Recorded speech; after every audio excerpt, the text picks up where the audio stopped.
Coach Mike McConathy, Demon basketball coach, back home after a long Thanksgiving week on the road.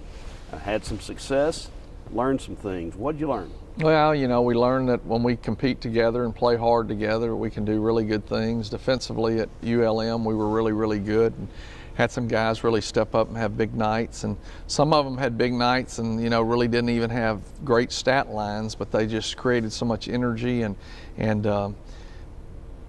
I guess played with a lot of passion that allowed our whole team to do that. First half there we competed well. Second half we came out and competed extremely well, but our shot selection wasn't good early, but then as the game progressed, we settled back into understanding we had to take the good shots, the things that fit us and what we're trying to do, and we really did a nice job against them. And then we go from there to Colorado State and play against a team that had been on the road many days, and we'd been on the road a few days, not as many as them, but they have a great home court advantage. We were down 4 points at half. Started off 7-0 down, and then we came back and took a lead and then kind of hung in there for them, but had a bad start to the second half and never seemed to get going. If we'd have played as hard the whole game as we did the last 5.5 to 6 minutes of the game, it could have been a different game. But I think that's growth. I think that it has a lot to do when you're on the road during a holiday period and things like that, and being able to get through that. Just understanding what our role is as an individual, as a player, knowing what I need to do and not do is paramount for us to continue to make progress. Well, you're 6 games in. You played those 6 games in 2 weeks, 14 days. And as you've said before, not a lot of time to practice in those 2 weeks. So there is a lot of growth yet to be had with this basketball team, such a young team.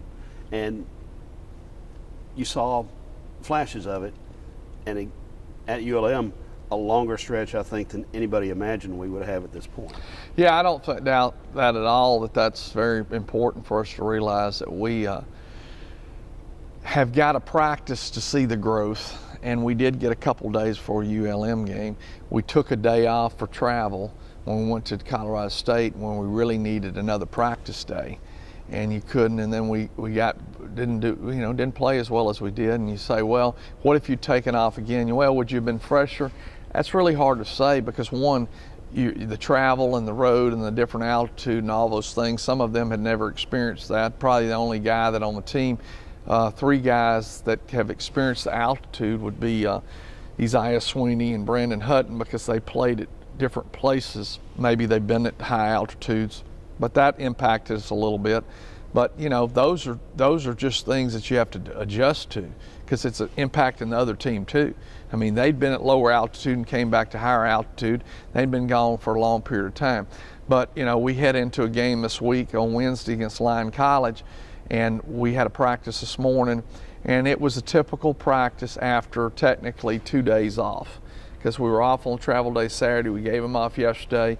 Didn't want to give them off yesterday, but we felt like that it would be the best thing to give them off, and it was not very productive. We've got to come in tomorrow and get some productivity out of what we're trying to do, and understand that we got to improve in certain areas. There are some areas in our game, though, that have been kind of encouraging. I mean, the other night we went to what we call green off, and we gave Colorado State some problems getting the ball inbounds. I think on our inbound situations, we've been pretty good defensively and offensively. I know that the young man named Page from Colorado State got upset with me when I called a timeout with 5.7 seconds and there was 14 points left, and we're down 14 points. And he looked at me and I said, well, don't you think I ought to try to coach my team the whole night? And we had a good laugh about it after the game, because I said, hey, if we wouldn't have called that timeout, one of our guys wouldn't have scored 2 points. You like to score, don't you? And he just laughed. He said, yeah, Coach, I get you, I understand. But that goes back to the difference between basketball and baseball, and women's basketball and women's softball to football. Football really has no preseason. They play 2 games, and the rest of the way is conference games. You don't get a chance to see improvement as quickly as you'd like, and if your schedule in football is not set up just right, you can be in a bind before you get started. And you see that all the time all over the country in football. Where basketball, where we're at, we're playing for a conference championship. Sure, if you're at Kansas, if you're at Duke, you want to win every game because you're trying to be number one. We're trying to be number one in our league, and it takes a time to get to that point. When you play 12 people in the first half of a game and you're 6 games in, you're still trying to give people a chance to know what's going on, to step their game up, to allow them to be successful. Your schedule changes now. You were very busy. Now you play Lyon College Wednesday nights. You don't play again until the following Saturday. You got a pretty big gap here in games over the next 3 weeks. How does that help your team evolve, or does it slow the evolution down? No, I think it really helps us because we'll be able to go back. In fact, there's some certain things offensively after looking at this year. We're in a situation we've never been in before. We've got 2 post guys that are as good a post guys that are in this league. And we've got to make adjustments to make sure that we can get them the ball. And, so we're going to have to make that adjustment to see how we can get it. I mean, when an official of Mountain West Conference says to me, that guy is as good at fundamentally posting up as anybody I've ever seen in a long time, that speaks pretty high for one of our players. It's pretty strong. Now let's look forward to Wednesday night, Prather Coliseum, Lyon College. On the surface, people say, well, lower division school. Well, we've already had a struggle with one lower division school, and we've got to come and prepared to play. Lyon runs what they call the triangle offense, and the last time they came in here 3 or 4 years ago, we just had a fit with them. Had one guy that scored about 30 points inside. He just got layup after layup. We've got to be prepared for that, and we will be prepared for it. We've got to make certain adjustments to make sure it's not a problem. So, we got to come and we got to play. We need to get a win. We're 0-2 at home. Okay, I want to ask you specifically about 2 individuals in different scenarios. Trey McCrory, your director of basketball operations, had a medical incident up there in Colorado and is still up there right now recovering in the hospital. Talk about Trey and his situation. Well, Trey's, such a good young man, and he had some medical issues that were actually just ended up getting sick with a virus.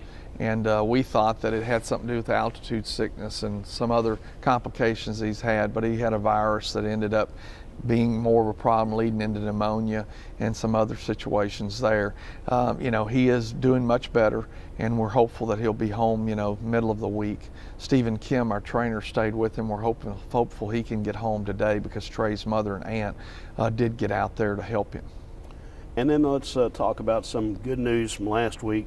Brad Laird named the new head football coach. I know you know Coach Laird well. Yeah, excited for Brad, and I think that he'll do a great job. Love Jay Thomas, and he did an outstanding job here, and Brad's now stepping into those shoes, and I know that he will do a great job. He's got a lot of energy. He's a Northwestern guy that's been here for a long time. He's been here many different times, has been able to go off, come back with different perspectives, and I think he'll do a fabulous job. And we called yesterday to check on Trey. And that's the things that we have always had in our coaches, and it's something that we'll continue to have a great concern for the other sports. And when football does that, it really sets a tone for everybody else. So we're very fortunate to have a caring guy that's a great football coach and do a great job. One other guy we have missed, but football season is over. You're on the road all Thanksgiving week. You'll now have Coach Black back. Well, there's not a more settling thing than for Coach Black to be back on staff. He is a tremendous asset to all the programs here at Northwestern, and just for him to show up this morning with a smile on his face and tell me, Coach, it's going to be all right, help me get through this morning. I appreciate him. And this interview. Well, he made sure I was going to be here when I was supposed to be here, and I appreciate him. Very good. Have a great week.